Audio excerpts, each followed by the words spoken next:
been able to weather the storm of a very, very serious economic challenge.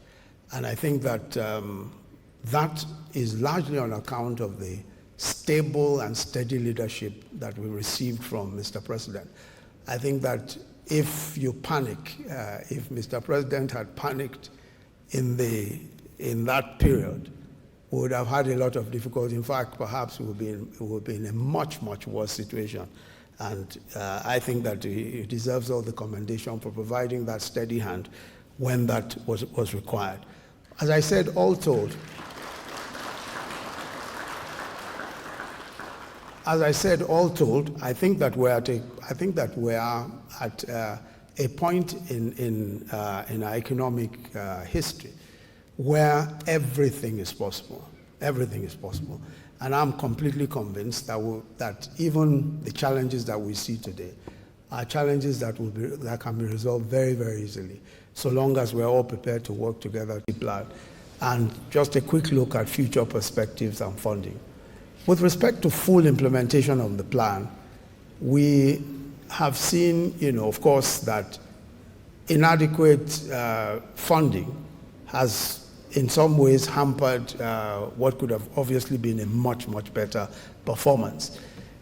Our 500 billion, which was budgeted for and which we took from special accounts, was essentially the major part of the 2.3 trillion program, the major part of it. Of course, CBN interventions also were very helpful, but I want to just point out that the 1.2 trillion, which is supposed to be structured loans, were still very far behind, and that's a significant part of the plan. So that has greatly affected what would have been an even better outcome. The last GDP report presented by the Honourable Minister of Finance also highlighted major challenges to the economy. Of course, unemployment heading for over almost 40%, and loss of jobs since 2018, dwindling oil revenues, and dwindling on account of production, poor foreign investment inflows, both FDI and FPIs, largely due to exchange rate concerns and uncertainty around the repatriation of profits and security concerns. Now, I think that many of these problems are completely resolvable. I do not think that they constitute any significant, difficulty that we cannot resolve. But I think that one of the most important things is that there must be synergy between the fiscal and the monetary authority. That is absolutely crucial. We must be able to deal with the synergy. We must handle that synergy between the monetary authority, the CBN, and the fiscal side.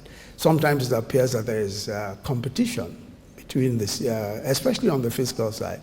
If you look at some of the interventions, you'll find that those interventions, there are interventions that should be managed by ministries. So the Ministry of Industry, Trade and Investment should handle MSME interventions and those kinds of interventions. And we should know what the CBN is doing.